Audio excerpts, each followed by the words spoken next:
Welcome to the Seeker to Seeker podcast. I'm your host Simeon, and I aim to bring you conversations on a spiritual journey with some of the world's most experienced seekers. Make sure to also check out the Seeker to Seeker blog, where you can find my original writing on inner and outer awakening. The link is in the description below. I started Seeker to Seeker just a month ago, so please consider supporting it by subscribing to this channel and signing up for my newsletter. This really helps keep the project going. Today's guest is meditation teacher Jeff Oliver. Jeff is a long-time spiritual seeker whose journey led him to the teachings of the Buddha early in his adult life. He went on to spend nearly a decade as a Buddhist monk and studied advanced meditation techniques in the Theravada Buddhist tradition. Ever since leaving monastery life, Jeff has been spreading the practice of mindfulness and guiding people to a more liberated and richer experience of life. He calls his method Freestyle Vipassana, and it aims to take mindfulness out of the meditation room and into daily life. You can find links to Jeff's YouTube channel and his Facebook page below. Many thanks to Jeff for appearing on the podcast and to all our viewers for your support and feedback. Enjoy. Yeah. That's actually incredible that you've been a monk for 9 years. Can you tell me a bit about that experience? Yeah, sure. Well, often people ask me that, and I don't know where to start because it's such an amazing experience that I've had in my life that, and so many things happen and there's so many different elements to it. It's a little bit difficult to know what the person is really looking for. So is there something specific you'd like to know about my time as a monk? Yeah, well, there are some things that I'm really curious about. One of them is how practice like Vipassana meditation and the other kinds of spiritual practice that you did there, how that's approached. For example, how would you meditate? What would your routine be? What kinds of physical and psychological exercises did you do in order to kind of, cleanse yourself and grow? Okay. All right. So to begin with, I started Vipassana meditation in Australia, and I was just a layman, as I am now. I joined some retreats in Australia, and they were all of the same school and same technique of Vipassana.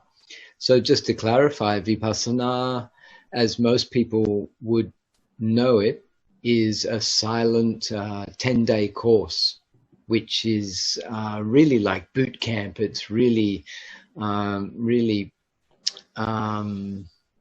it's pretty hard, actually. That's what it is.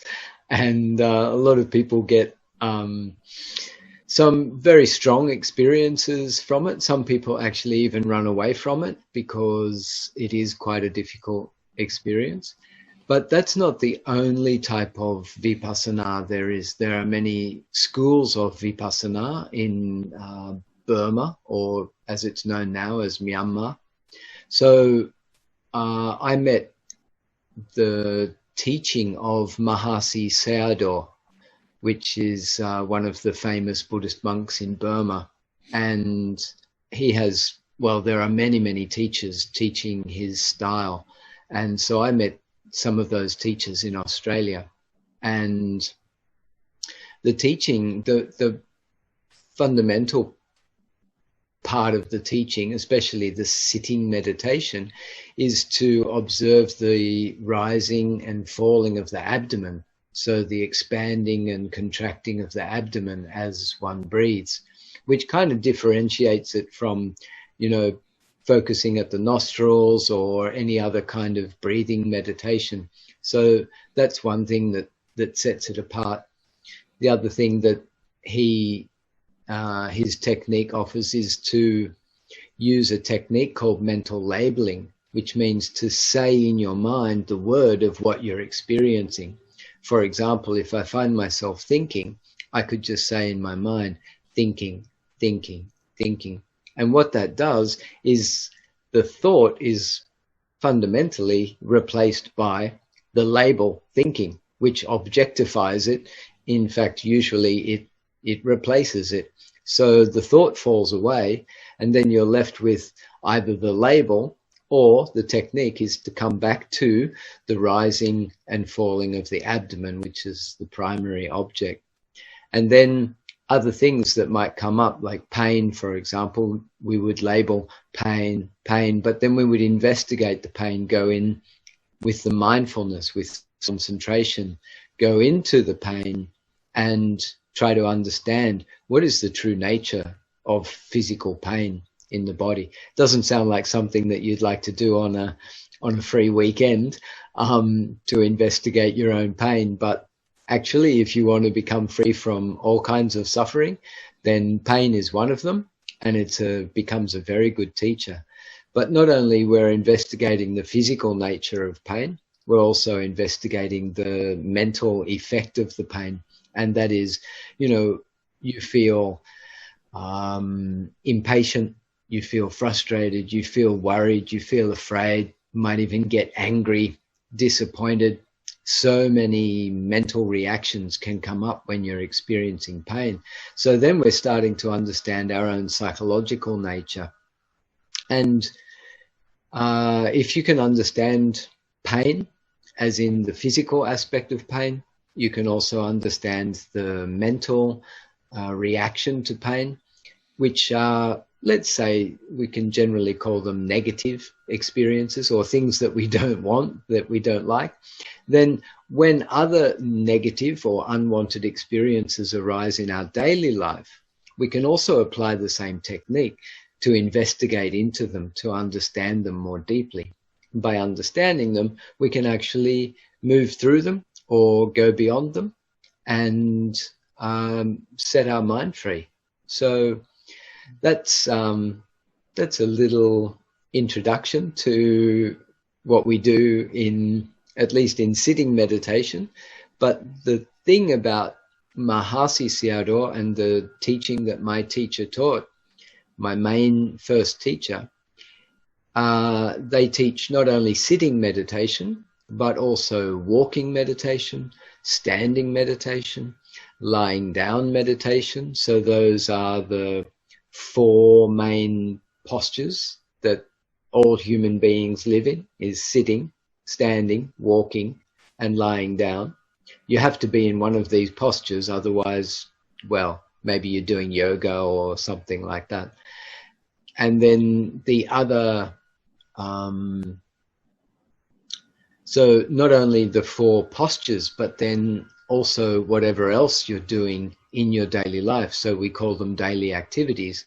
So for example, I've got a little glass of tea here that I'm drinking. So this actually becomes part of my meditation, to drink the tea very slowly, to smell the tea, to be aware of the pressure of your fingers on the glass, to feel the temperature, to feel the smoothness of the glass, the heaviness, and the touching of the lips, and sipping, the tasting, the swallowing, the enjoying, or whatever reaction comes up from that.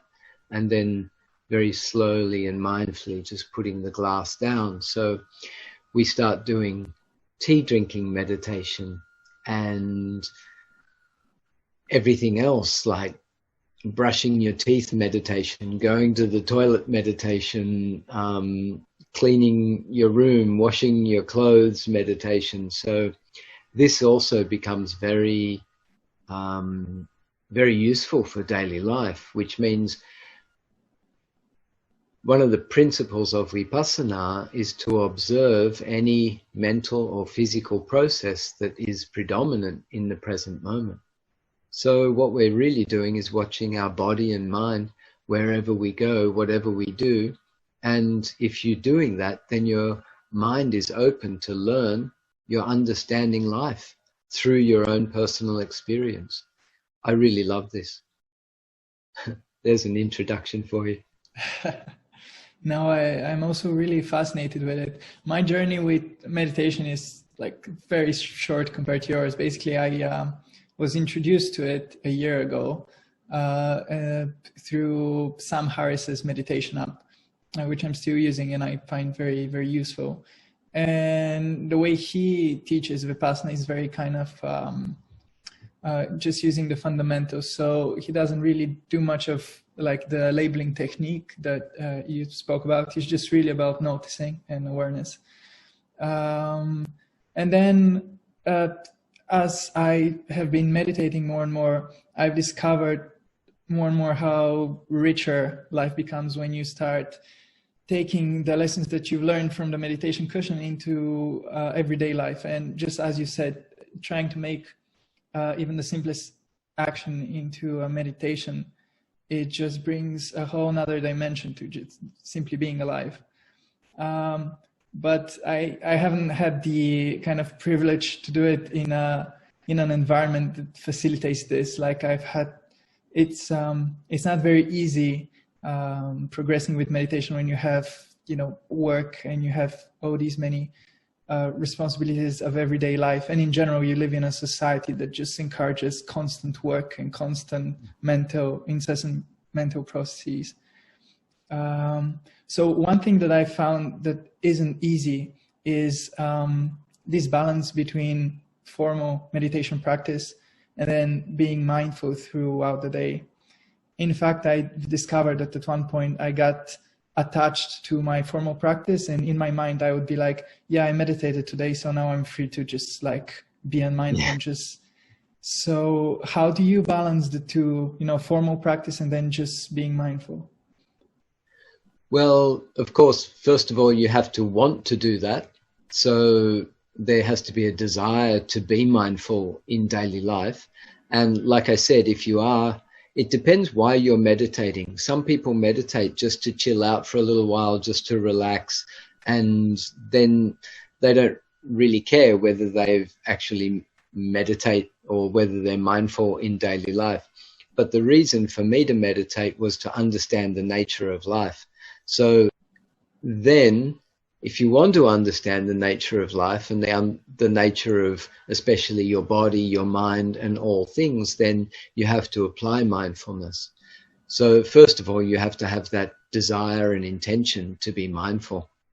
The second thing you really need are reminders, because mostly, as you said, we are quite busy with mental processes and busy with so many things in our life that we actually forget to be mindful. So we need little reminders to help us to tune back into the present moment. So some things that we can use like that might be, even you could leave notes for yourself. You could specify some particular tasks, like I just mentioned about drinking tea. Some other things. The other thing is that once you have practiced quite deeply and quite strongly, especially in the way that my teacher was teaching, and that is to be mindful of everything as much as possible throughout the day. And we do that on a retreat. So we take out a specific period of time in our life. Most people do like 1 week or 10-day retreats, but in my case, I took longer retreats, and then I became a monk, which pretty much meant that I was living in the teaching. So that definitely makes it a lot easier to be mindful in your daily life. The other thing is that when you do apply mindfulness in daily life and you start to get some insights and some good, nice experiences from that, then that also encourages you to be more mindful again. So really, it comes down to those first two things, and that is the desire to be mindful and why you are actually being mindful, and then the reminders that we need to bring us back to the moment every day. Yeah. And also, I think in general, the journey is incredibly subtle, the line that you have to walk, because, for example, as you said, sometimes I've experienced that I'm rewarded with very interesting states of awareness, which are just in many ways different to the kind of mundane state. And whenever this happens, there's almost a feeling like, yes, now I got it, like now I'm enlightened. But then inevitably this state passes away, and then you're left feeling, oh no, like what did I do wrong? I should get back there. And then it becomes about the state and not about being mindful, and so it becomes counterproductive when you develop attachment to these states. So for me, again, like my journey is only beginning, but I've discovered that again and again, I have to take a step backwards and kind of stop myself from falling into attachments. Are you familiar with that as well on your journey? Yeah, very much so. And it's something that we all go through. And it's quite normal that when you have a good experience in meditation, that you want to repeat it, you want to keep it, you want it to not go away. Every time you meditate, you want to have perhaps that same experience again, which then becomes a hindrance because you're looking at what you want and not at what you've got. And the principle of Vipassana meditation is to be in the present moment. So what you do is you observe what is really happening in your body and mind now.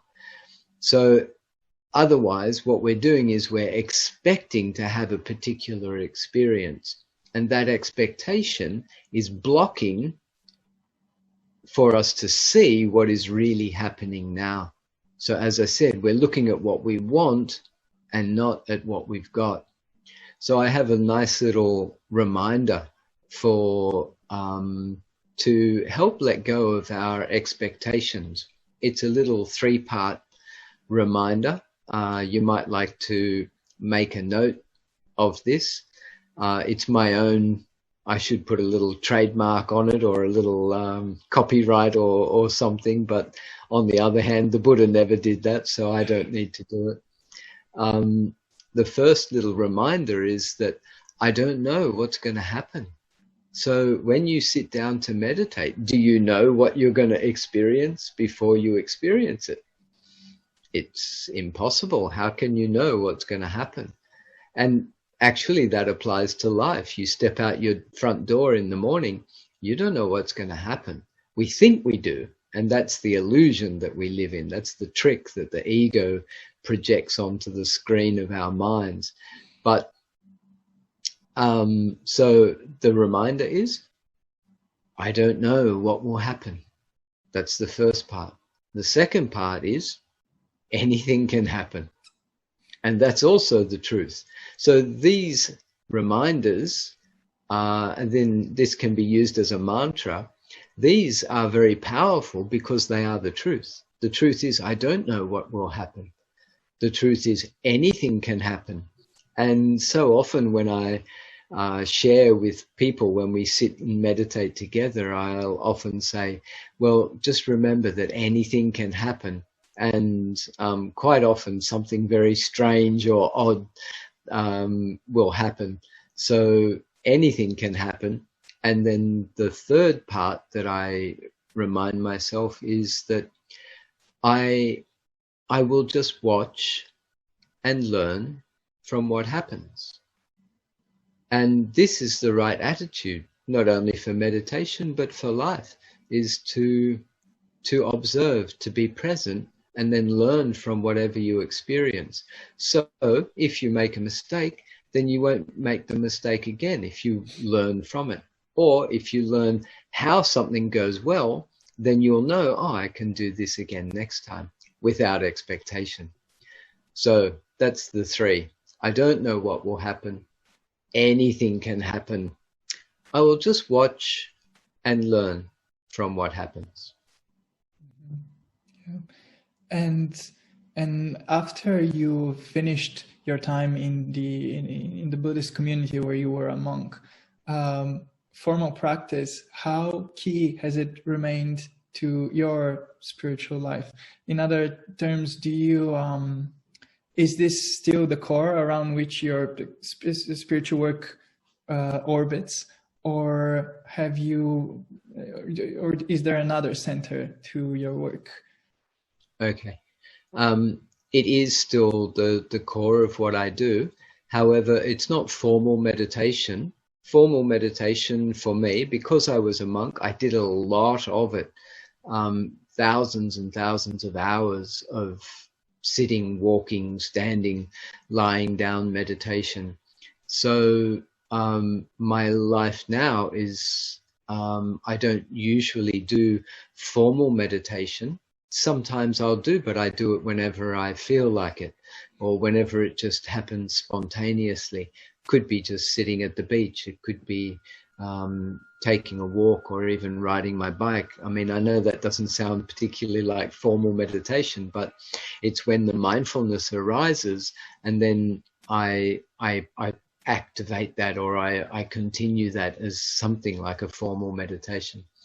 But I am applying mindfulness, or mindfulness is just present in my daily life. So again, that's where I'm learning my lessons. I'm having these experiences. I'm gaining insights throughout each day of my life, because I've had the intensive training, and then what I have now is mindfulness of where I go and what I do, and particularly mindfulness of the mind, watching my mind, investigating the mind, even some good, wise questions that we can ask the mind. Simply like, if I got angry about something, then I could ask myself, well, is this necessary? Or is this beneficial? Or does this serve me? And when you answer this for yourself, you say, no, this is not beneficial. This isn't necessary. This doesn't serve me. And then you have to listen to yourself. When you do, then this also transforms the mind. Some of those habits of being angry or impatient or complaining and judging and other such things, those habits can start to be transformed through first mindfulness, seeing that they are habits, that they do come up regularly in the mind, and then applying some wisdom. And just those simple questions that I mentioned can actually start to transform the mind. So actually this is more like a daily practice that people can use rather than the formal meditation. So, and I don't use any other form of teachings except yoga. I just learnt yoga probably about 3 or almost 4 years ago now. So yoga, of course, fundamentally is a physical practice, but it is for developing the mind, developing awareness of the body, and it's a foundation for mindfulness and meditation. So I've found that has worked very well in my life. So I've also received a little more teachings through my teachers of yoga. But fundamentally, I'm still practicing Vipassana, which is the mindfulness and insight. And I use that in my daily life. So that really is the main focus of my life every day. Mm-hmm. Yeah. For me, I've also discovered for myself that it's very easy, again, to kind of have this Vipassana practice that I do, let's say every morning I wake up, but then it becomes something that I lean on and kind of rely on. And then it becomes a habit. And then when it is a habit, you no longer do it for the doing of it, but for having done it. So that's why I've discovered as well that it's more beneficial for me to try to be basically what you call freestyle Vipassana, I think, to try to be as mindful as I can throughout the day, and then meditate only when I really want to meditate, so that I know that I'm doing it because I want to do it. Yeah, that sounds perfect to me. You weren't really into meditation when you were still in your 20s. You didn't know much about it. You weren't doing it. You didn't necessarily have a purpose that you're working towards in your life. Basically, what I've heard you talking about is that you were basically bouncing from one place to another and not really having a purpose and a direction. But then you were changed, or you were led to this more introspective practices through your time in nature, spent in nature, alone in nature. And now this is something that I find very interesting, because it's just such a primordial, archetypal thing, being alone in nature and really gaining insight from that. So can you tell me more about this? Yeah, well, first of all, in Australia, we're very blessed to have such beautiful nature, and a lot of it. So personally, I also live near the beach, and the beach is not built up or crowded. So even to go to the beach in the morning, quite often, 6 o'clock in the morning when sun's rising, sometimes there's nobody there. At the moment, we have whales passing up the coast. I'm a surfer, so we see dolphins out in the surf. There's a lot of bird life. So even just going to the beach is for me a very natural experience. And then we have beautiful forests as well. So for me to spend time in nature was, I don't know, I was just drawn to do that and to do it alone. And although it was scary sometimes to be in forests by myself, I also found that it could also be very comforting, and also very, very fresh, very energizing. And so I used to just sit in the forest and even just think to myself, like just even say, if I was a rock, what would I be experiencing here? Or if I was a tree, what would I be experiencing? So this was before I had any meditation training at all. So I think there was something, let's call it good karma from past lives, where I'm quite sure I've done meditation training before and probably spent some good time in nature. So that somehow arose or came back to me in this life, and it really became my teacher. And even now I love to tell people that for me, nature is my teacher. Nature is the master. I'm merely a servant of nature. And it's very interesting that the word that the Buddha used for his own teachings, he called his teachings Dharma.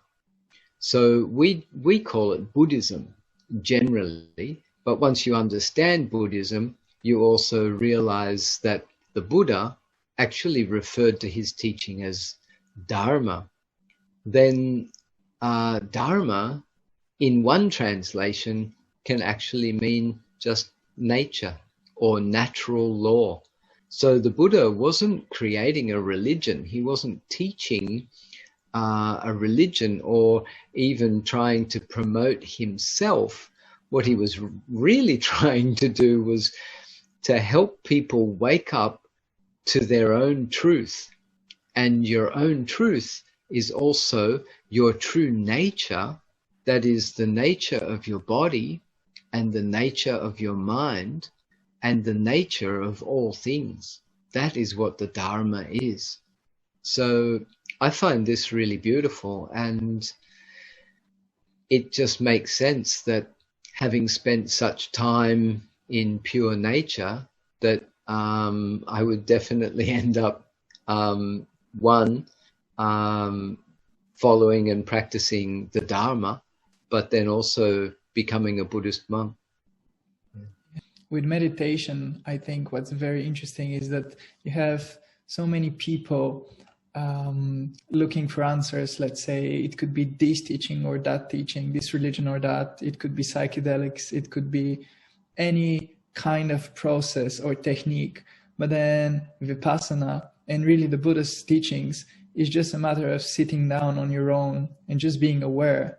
And then all insights that comes from that is just insight that you naturally perceive. And whenever I would talk to friends about meditation and kind of try to explain to them why it has fascinated me so much, it's that it's just a matter of sitting down and literally being still and doing nothing. And then you would think that, wow, that's like super boring activity, but that's such a waste of time. But actually so much comes out, all the richness of the world comes out of just being still and doing nothing, which is incredible. It is. And I often think the same thing, that people must think that meditation is so boring, and especially for teenagers. I mean, they're on their phones, they're playing computer games, and they're used to watching television and having such highly stimulative lives that to ask them to sit down and watch their breath, or sit down and feel their senses, etc., it would seem quite boring to them. But once they start getting some insights, and you're able to show them some cool things that they didn't know, and that they couldn't know unless they do meditation, then they actually might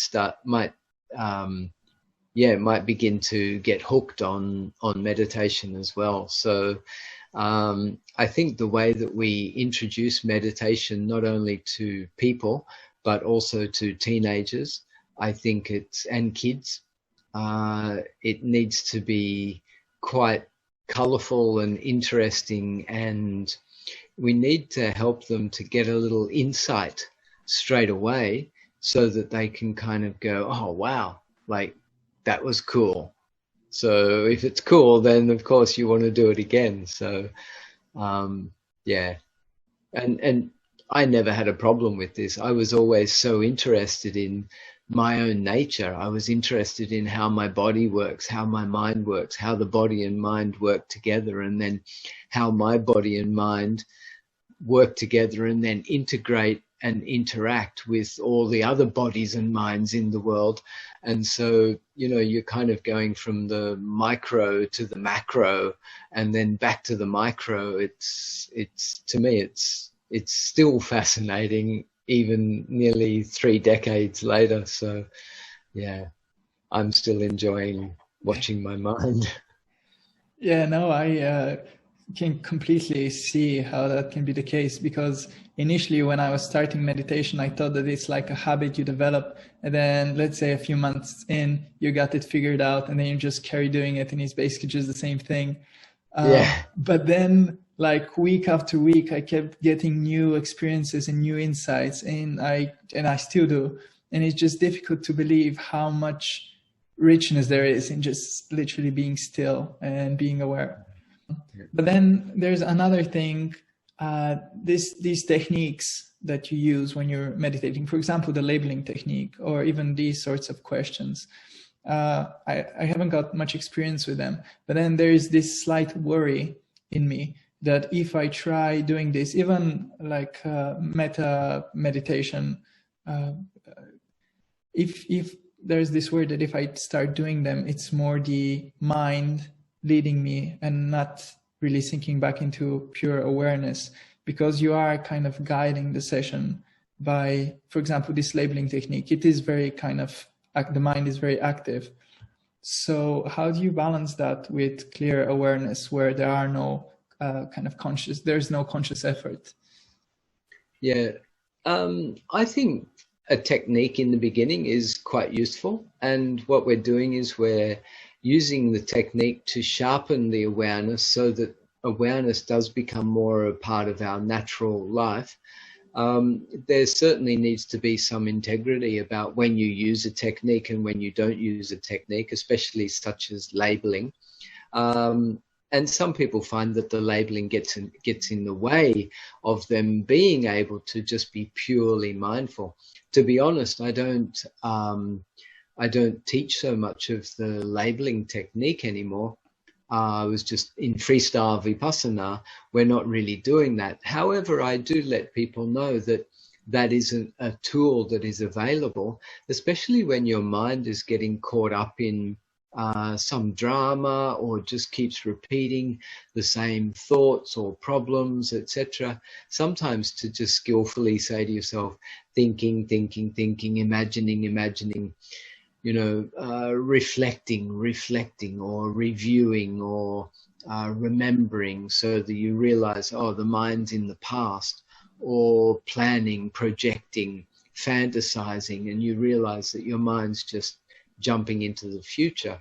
So that when you realize that, then you know also, I am here and now, I'm in the present moment. And that's when you can ask, what's happening now? Or how do I feel now? What's going on now? And tune back into, and of course you don't need to label what you're experiencing in the present moment. It is kind of like a beginner's tool, and unfortunately a lot of people will continue to use that. A lot of teachers even continue to teach the labeling. There's nothing wrong with that, but sometimes we get caught up in the technique rather than the actual experience of mindfulness itself. So,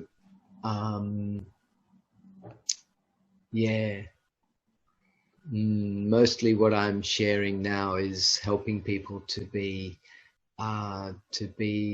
objectively aware without having to label anything. But as you know, we're busy-minded people, and if our thoughts and opinions and our emotions are getting caught up in our awareness, then the awareness isn't very pure. We probably won't be getting many clear insights. So sometimes a little bit of technique comes in handy.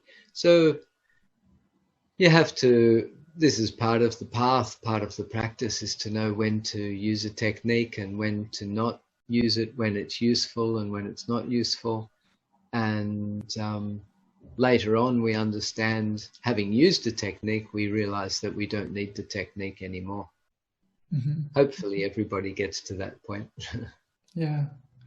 And another thing you touched on, which I think is very relevant to people living in, Western society in general, just a modern society in general, is that, okay, we do meditation, we try to be mindful, and we sometimes succeed, but then there are all these schedules and deadlines and plans and work, and you yourself, you plan retreats and you do work. So I was wondering, how do you balance being in the present moment and mindful with, let's say, organizing a retreat, something that takes a lot of planning and thinking? Yeah. Okay, so basically, you can go back to an almost Zen attitude here, and that is, when you're planning, just plan. When you're working, just work. It's not like you're doing your work, especially if you're working physically and working very quickly. You can't really apply mindfulness to that except for a general mindfulness. Definitely you can. You can also check your mental states, how you feel while you're doing that, which I find is the most skillful thing to do. But on the other hand, when you're busy and you're working, then just be busy and just work. And then when you have time to slow down, maybe have time to watch your mind or reflect on how you're thinking or why this emotion is arising and where it's leading you to, then you do that. So, there are just times in our life that we're really not going to be very mindful. And there's no real way that we can force ourselves to be mindful.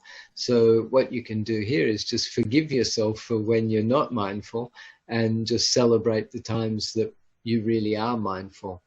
And maybe your life won't be so busy as your wisdom grows, and then you can apply more mindfulness as your life slows down, or you create more time for yourself to be more mindful. Something like that. Yeah, no, definitely. And this thing that you said about forcing mindfulness, I've discovered, I've had days in which I have very little to do, and I've told myself, okay, now I'm going to spend time with family. And then I spend the whole day with family, and I've started with the idea of today I'm going to be mindful and give my full attention to the people around me. Then throughout the entire day, I'm like, am I mindful enough? Like, am I really aware now? Am I really present? And then this really drives me insane.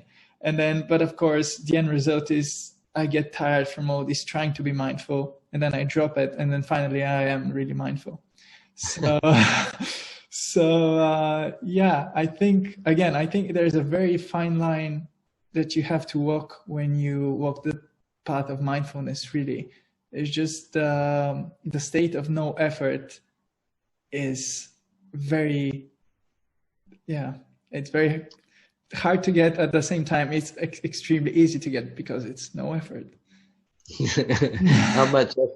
How much effort do we have to put into having no effort? Exactly. Yeah. So that brings me to a really important point, actually, and that is relaxation, the ability to relax. And one of the best ways, so if you're relaxed, you're actually more mindful. And relaxed here doesn't mean, just like, sleeping after work, or, laying in the sun at the beach or something on holidays, although you could be very mindful there. But when you are not stressed, when your mind is in a state of relaxed awareness, so you're relaxed, but you're actually very alert. This is one of the great skills, I believe, of a meditator, and in particular a human being, and that is to be relaxed but fully alert and fully energized. One of the best and easiest ways to do that, so first of all, we need mindfulness, but second of all, we need the ability to accept the current state of the body, also the physical environment that we are in at the moment, whether it's pleasant or unpleasant. You say, this is the environment and I accept it as it is. And you check your body, again, pleasant or unpleasant. So it may not be the way you want it to be, but you say, this is the way the body is now. And you check your mind, again, it may not be the way you want it to be. It could be busy, it could be stressed, it could be whatever, but you say, okay, this is how the mind is now. When your mind steps then or switches into a state of relaxation, actually the mind calms down. When the mind calms down, everything's all right. And we are also learning from our experience. This can change everything. So the first, mindfulness. Secondly, the ability to wisely accept what is happening in the present moment. And that doesn't mean that you can't change what's happening. Of course, once wisdom arises, you know when something needs to be changed and when something doesn't need to be changed. So if it needs to be changed, you need energy and you go ahead and change it. But if it doesn't need to be changed, you can let it be. If it's not your problem and you don't need to put energy into it, you can let it go. And this is how we become relaxed. And the more relaxed we are, the more mindful, the more clear we are, the more we learn. That means our wisdom increases.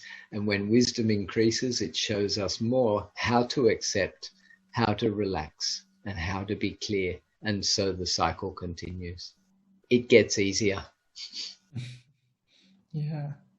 And I think when you enter, at least for me, I've discovered this, and I've also read people talk about this, that when you clear yourself, when you clean yourself of all these layers of egoic intentions and considerations, and you really tune into that underlying ground of being, then however you react to outer occurrences and to other people or circumstances, it almost feels like it's not you reacting, but it's something other, just attuned to what is. And then it almost invariably turns out to be the right thing to do. And then once you've done it, once, even in just a conversation, somebody asks you something and then you answer out of complete presence and awareness. And it turns out that this is the exact thing that they needed to hear at that moment.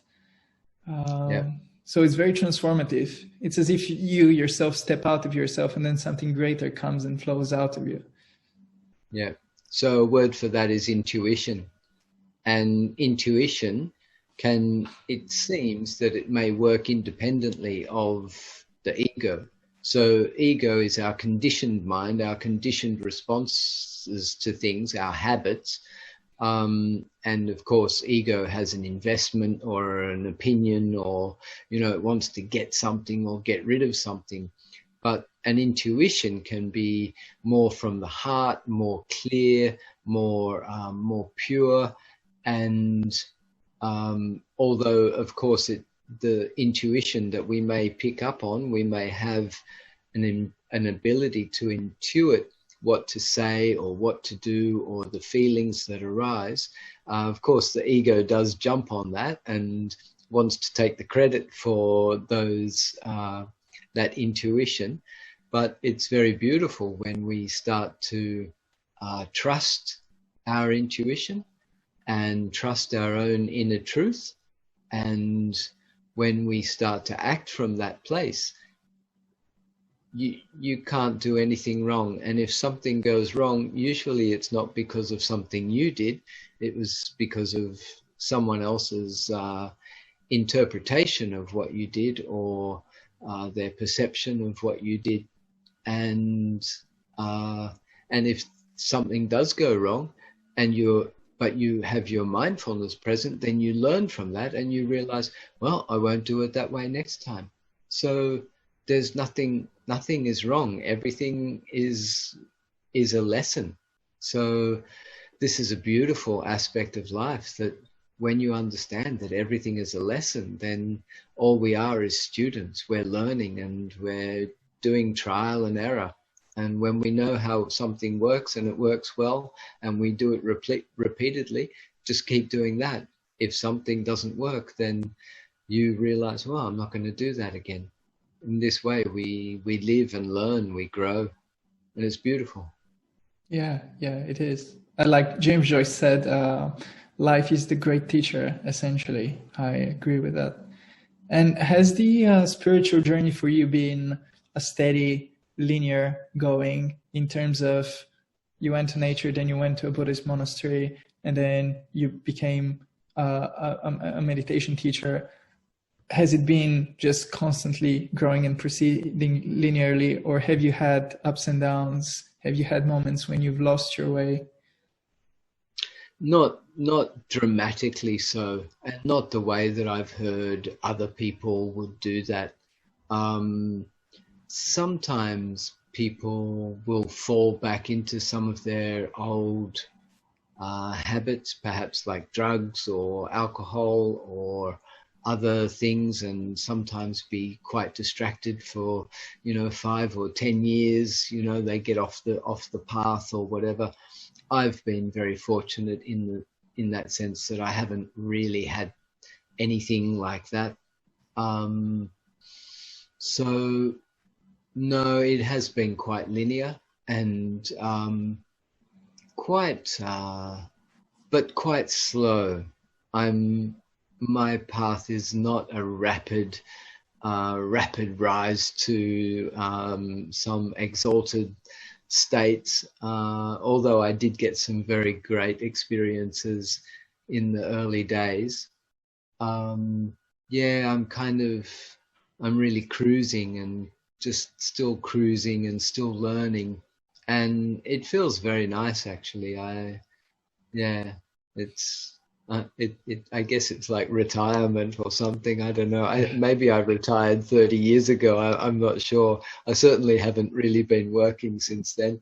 Um, but yeah, quite cruisy.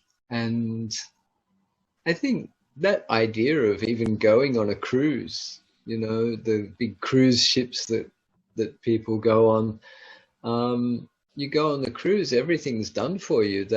All your meals are done, and there's entertainment, or you can just hang by the pool, or go and sleep, or do whatever you want to do. Um, I think, I think as we mature along the spiritual path, I think we really start to cruise, and I've seen this characteristic in many of the great masters that I've had the privilege to meet. The ones that are still busy running around and organizing trips and tours and monasteries and getting involved in all sorts of things. They don't appear to be the ones who really have the, I don't know, I think they haven't got it yet. Maybe I'm wrong, I don't know. And I'm not saying that I'm enlightened or that I'm one of those masters, but my life is pretty laid back, pretty mellow, pretty cruisy. And to a large extent, I guess I've created that, or yeah, it's also karma. It's just the way that it has unfolded. So Yeah. yeah. This reminds me of the first guest that I had on this podcast. He's Professor Chris Beisch, a professor of religion who spent decades of his life kind of secretly delving into psychedelic states with very high doses of LSD, basically. And then he used that exclusively in order to basically look into the nature of his mind and the nature of the universe.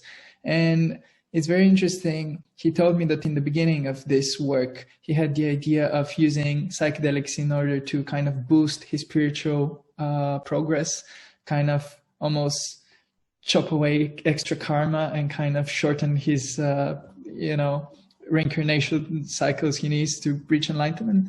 But then after 20 years of work, after so many lessons that he had been shown, one of the final lessons that he received was a vision in which he was in the center of essentially a source of pure light, which symbolized enlightenment and the end of the path. And as he was kind of dissolving into the bliss of this, in the distance he saw another source of light, which was incredibly finer and brighter than the one he was in, and a beam from that light hit him and completely shattered him. And so he ended his work with the understanding that there is no end to the spiritual progress, that no matter how far you've gone, there's infinitely farther you can go. And then he told me that after decades of working like this, his ultimate wisdom is, if he could do it again, he would go much slower and take his time, because there's nowhere to rush to, really. There's no end destination to reach. So, yeah. Interesting. Yeah. It reminds me about what you're saying about no sense of urgency and no sense of getting anywhere. At the moment, I'm reading a book by Elena Nijinsky. She's, again, a spiritual teacher, and she talks about the idea of a seeker and how this very idea that calling yourself a seeker is detrimental to actually helping you find what you're seeking, because you define yourself as somebody who's not there yet and somebody who has far to go. And much of her advice is to just let go and look at where you are at the moment. Yeah, that's true too. But I mean, maybe that's what the seeker is doing. Yeah, it's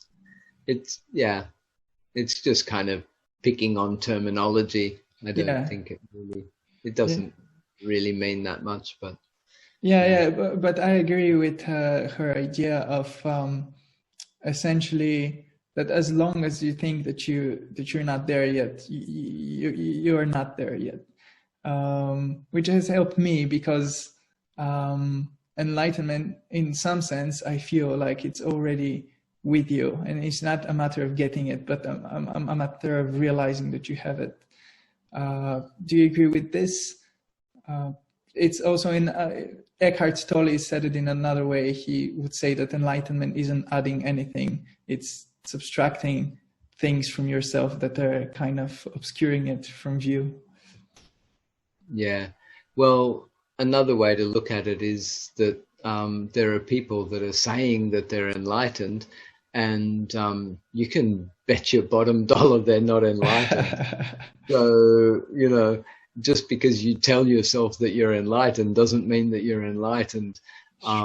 So either way, this doesn't really matter. Or, you know, just because I imagine, oh, okay, oh, I'm already enlightened, so I don't have to do anything. Yes, that sounds like a lovely idea, but in the next moment, you'll just be confused again and worried or afraid, or, you know, don't understand something, don't know what to do. So that is the way that you can check whether you need to be more vigilant or be more mindful, is to see what mental states are arising in your mind. If you're still getting angry about little things, obviously you're not enlightened. You know, if you're feeling impatient or frustrated or stressed, or even getting overly excited about certain things, or addicted or attached to various things, then these are not hallmarks or traits of enlightenment. So it does indicate that we do have some path ahead of us, or we still have things to learn. So we need to be careful that we don't, that our ego isn't just jumping on this and saying, oh, I'm already enlightened, you know, I don't need to do this or that, or even by the same token saying, oh, I'm never going to get there, you know, the path is so long, and, you know, it's going to take me, you know, 10,000 lifetimes or something. We don't need to think in that extreme either. So something, the potential for enlightenment is always present. So if and when we do calm and clear our mind, and we experience the purity of the present moment, that is an access to enlightenment. It is an enlightening experience. It is temporary. And then again, you know, the ego will jump on that and go, oh, I'm going to tell my teacher I had this experience, or I'm going to write it down and write it in a book or whatever. So in this way, we can see that we can have an enlightenment experience in the present moment, just as ordinary people. We do some meditation technique, or we calm the mind, or even we fall into a calmness or stillness or clarity, and we can have a very beautiful experience. But then we then have to be careful of the ego that wants to grab onto that and say, you know, either go one way or the other. Oh, I'm already enlightened, or I've got so far to go that it's, you know, I'm never going to get there. So either way, whatever happens, we need to keep watching the mind and the shenanigans of the ego. So, because there's this eternal kind of people talk about instant enlightenment and then gradual enlightenment, and there's always this kind of conversation about, you know, how they stack up against each other. So I want to ask, what do you think about this? And have you met some people which you truly and honestly believe are enlightened? And can you talk to me about that? I'm not so sure about the instant enlightenment. Eckhart Tolle's experience is quite interesting. He did go through a lot of depression and sort of hit rock bottom, and then thought he couldn't go any further. But when he did, he kind of came out of the depression. But then it took him a long time to integrate and understand what had happened to him. So was that instant enlightenment, and then had to have a gradual path of the mind maturing and kind of catching up to that experience. My experience, as I said, is really quite slow, and I'm not saying I'm enlightened. I'm on a path, and who knows? It could, enlightenment could happen even while having this conversation. So the people that I have met that I believe are enlightened, they were Buddhist monks when I was a Buddhist monk myself, and it was in Myanmar, and the general consensus of the society was that these monks were enlightened. When I met them, I felt that one characteristic that I can say that I felt that they had was like they were kind of transparent, almost like they were present, but they weren't present. I mean, they were obviously present and very sharp and clear in their mind, but it was almost as if they weren't of this world, almost as if they were spirit or spiritual. Another way is kind of almost like a hologram kind of experience, that they're here, they're talking, they're doing everything that we know that human beings do, but in a way there was something very mystical, something very, but there was something absent. And I think what we could say was absent was perhaps the sense of self, the ego, or the idea of something that is permanent, or something that is,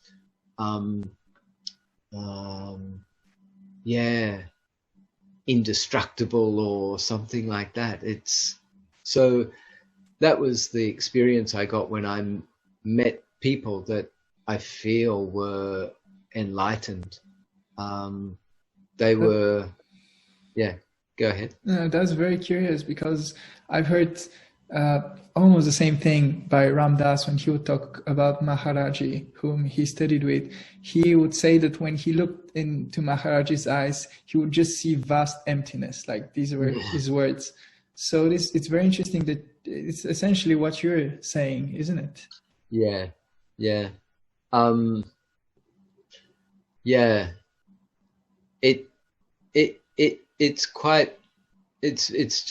It's very mystical, actually, that someone is there but they're not there.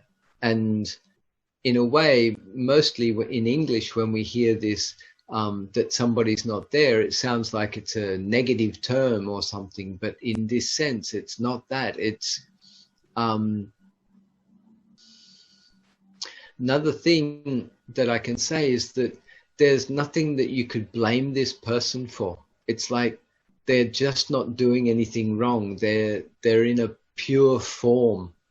And maybe it's the spiritual nature, the sort of angel or angelic nature of them that is really present, rather than the hard form of the physical body, or perhaps it's just, as I said, the ego, that conditioned personality just isn't there anymore, and it's light, it's clear, it's like the wind.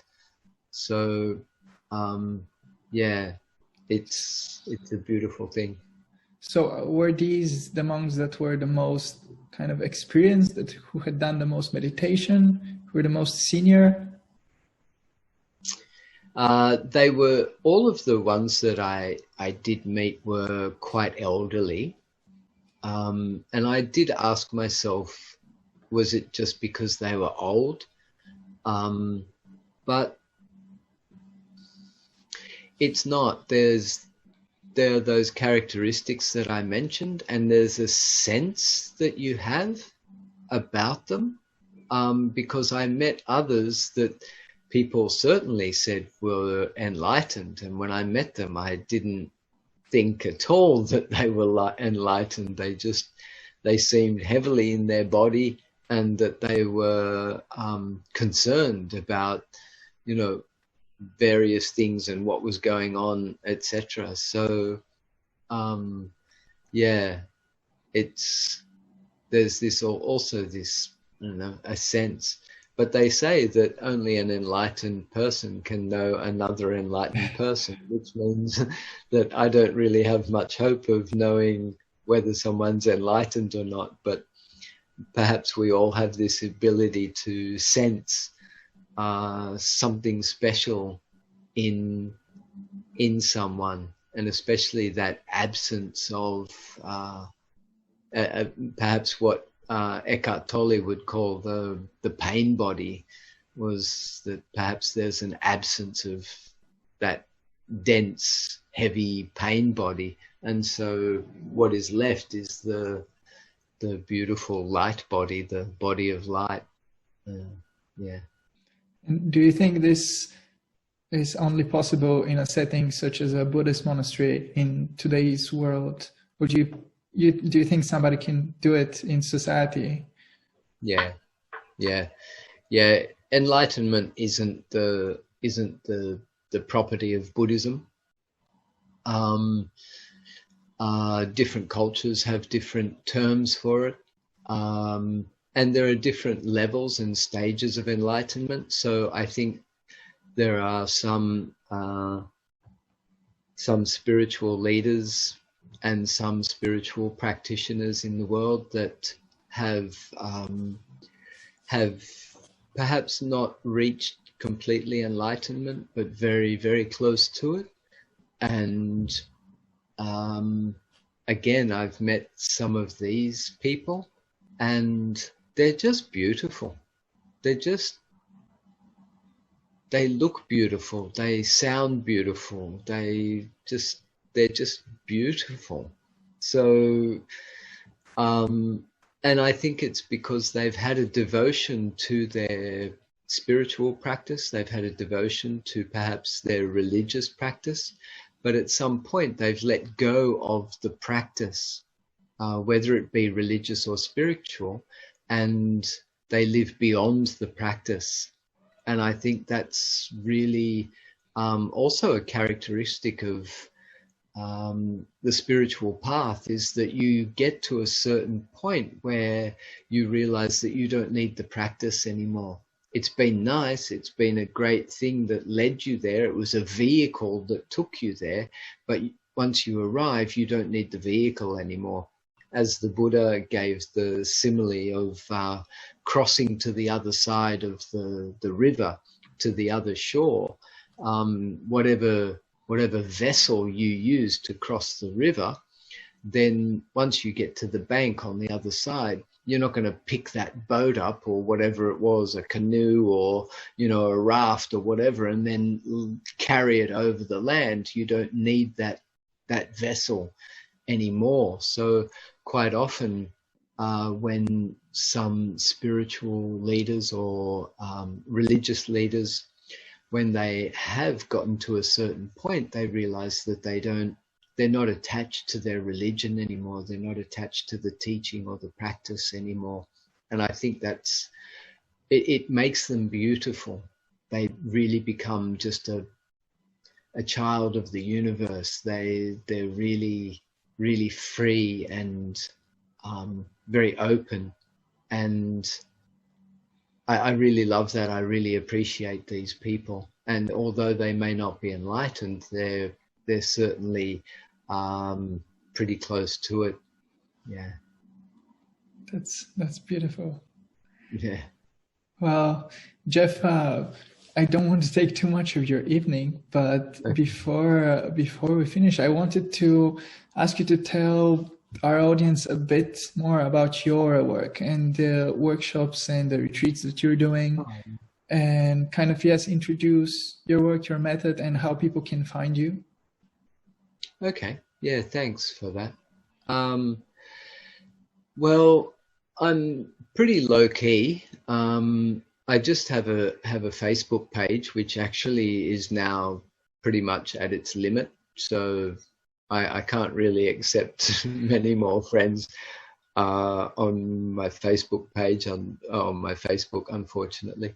I probably need to go through and delete people, but I don't really know how to do that, and I don't, you know, I wish there was an app or something that could tell you which people that you've ever had contact with, or even communicated with, and or anyone who's never even looked at your page or something, and just be able to automatically delete them.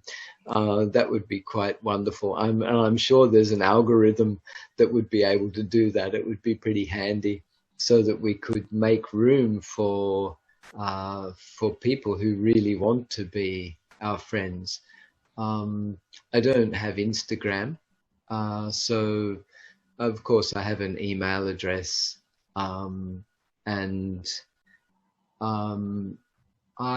so to a large extent I operate through my Facebook page. People can still be a follower if they want, and I think still get some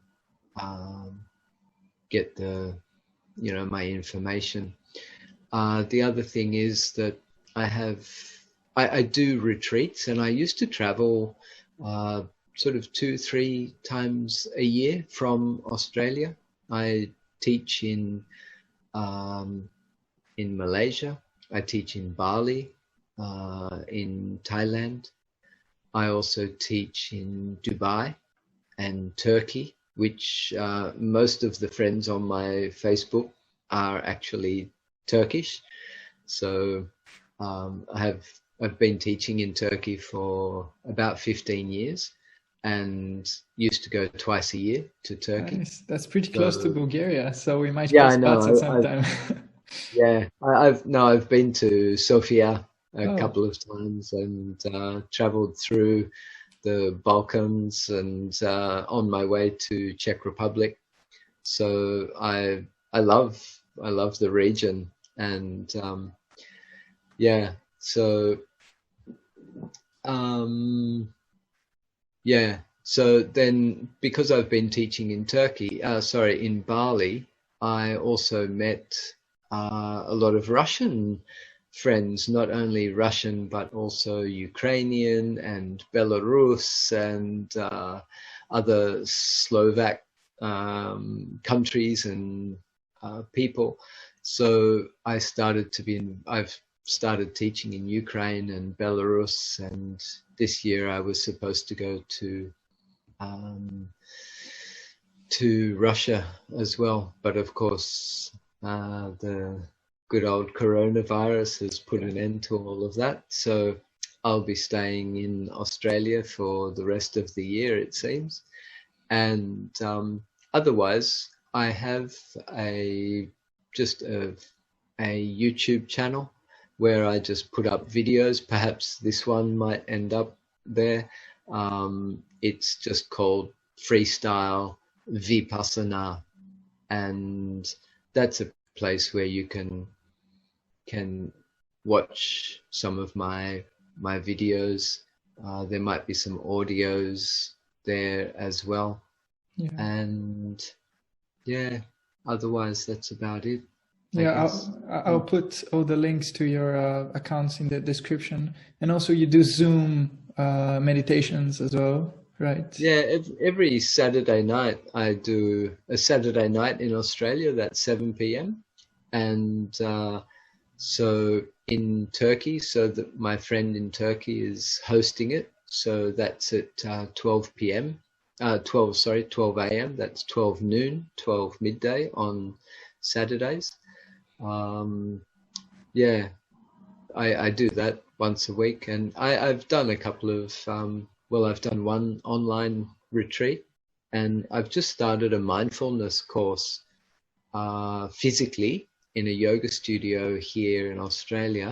So I might use the content of that and create an online course that I could also do one night a week or something like that. Another thing that you and most people find quite interesting is that since I was a Buddhist monk, then as a Buddhist monk in the Theravada Buddhist tradition, you don't use any money, and you don't accept and use any money at all. So it's quite a liberation, actually. It's quite a beautiful experience. And having lived that way for many years, and having been a monk for nearly 9 years, when none of my teachers or nobody ever said, oh, okay, now it's time to pay for your education or your time. So I received all the teachings for free. In this way, now I share all of my teachings by donation. So I don't set a price for what I do, and I allow people to offer whatever they can afford or whatever they feel that comes from their heart. So this is I believe is a very unusual way for anyone to live in the world. People wonder, how could I get enough money to live on? But what I am sharing is, I believe, it's pure, it's coming from my heart, it's coming from my experience, it's backed up by 2,600-year-old tradition, so it can be researched. And so people do appreciate it. They practice it and they appreciate it in the way that I've practiced it and appreciate it and understood it. So people seem also quite happy to share donation, and donations can come in any form. It doesn't have to come in money as such. It can come in, offering transport somewhere, a lift somewhere, or could be food or even clothes and all sorts of other things, and exchanges of